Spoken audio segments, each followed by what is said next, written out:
Okay guys, here's step 2.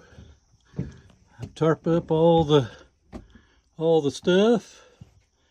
I had the refrigerator open at the moment, but Cara covered everything up, and so we'll start removing stuff. Okay guys, I got everything taken out here, and I just thought I would show you that on the top up here, this side here is in bad shape, and you can kind of push up on it.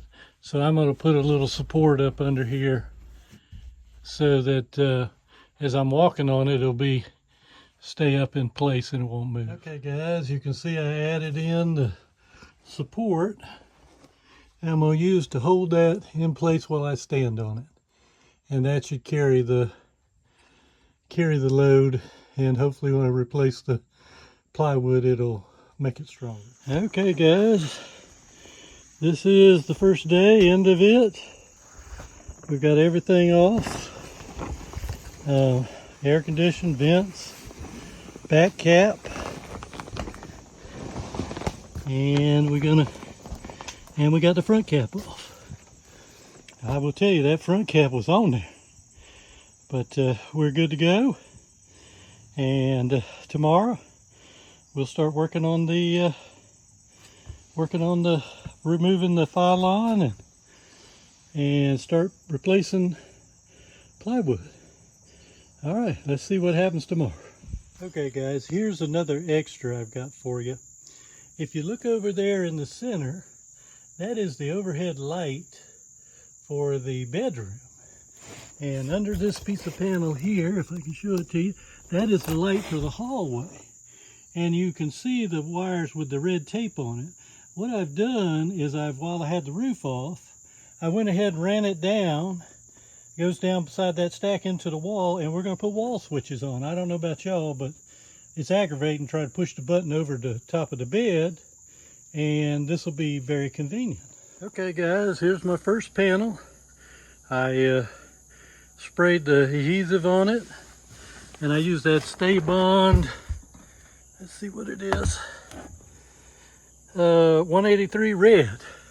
It's good for foam. Also, I didn't show it to you, but in that little track there, I ran a new cable while I had the roof off for a 360-degree camera.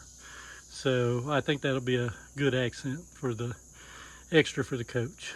All right, I'm gonna put it down, roll it out, and I'll show it to you when we get done. Okay guys, we have pulled off all the pylon and exposed the Luan paneling, and as you can see, I'm not sure if it's condensation, but it definitely got some water leaks in.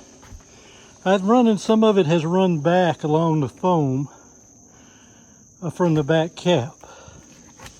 I also found that although here was pretty good, except there was a leak there and a leak around the skylight, I think the main culprit leak was around this light in the front. And from the looks of the plywood, it's delaminated from the foam and from some of the Fipon, but I think it's water. And I think what's happening is the water, when there's a leak, runs along the foam, because you know it's going to run down that way. I could be wrong, but it's what it looks like to me. Is it runs along the foam and then starts delaminating the roofing system. And you can see here, I mean, it's come, but you can see how wet it is. So it's been soaking wet, and my guess is it can't get out once it gets in there. It just stays wet. Now this is pretty dry, but I had replaced that vent 6 months ago. In fact, I replaced both vents in the air conditioner, and I think that helped dry it out. But I do believe that it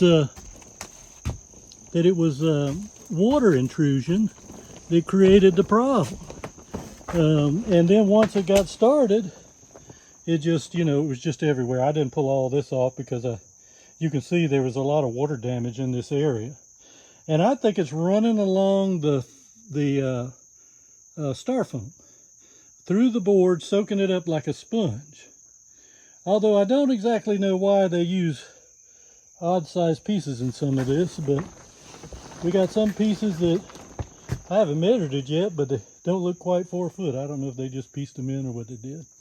All right, so the next thing we're going to do is get started replacing all the Luan. I'm going to add 1/4 inch Luan instead of 1/8. I believe it'll make the sealing stronger. And I'm also going to do a couple of little extras, and I'll share them with you on the next video. One more thought I had about this Phylon and plywood Luan leaking. If this is the back where it's attached to the foam, and you can see where the water came through, and it looks like it had quite a bit of glue. And if you look real close, you can see some of the styrofoam.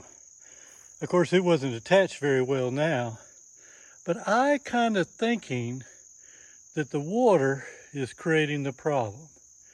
It just goes to show, if you watch any of AZ's experts videos, James, checking your roof for leaks. You can't even see these leaks. I mean, these leaks are coming and there's no sign inside of these leaks. And I believe what happens is the smallest of leak gets in there, and then you end up with a bunch of problems with it delaminating. Now, I'm sure there might be some glue issues too, but there's definitely some water situations. You got to really be careful. Okay, guys, here's my first panel. I sprayed the adhesive on it, and I used that Stay Bond. Let's see what it is. 183 red. Good for foam. Also, I didn't show it to you, but in that little track there, I ran a new cable while I had the roof off for a 360-degree camera. So I think that'll be a good accent for the extra for the coach. All right, I'm gonna put it down, roll it out, and I'll show it to you when we get done. Okay, guys, here goes the last sheet. Let it set up. We're gonna flip it over, and that will be the last sheet for the replacing all the sheeting on the roof for the Winnebago.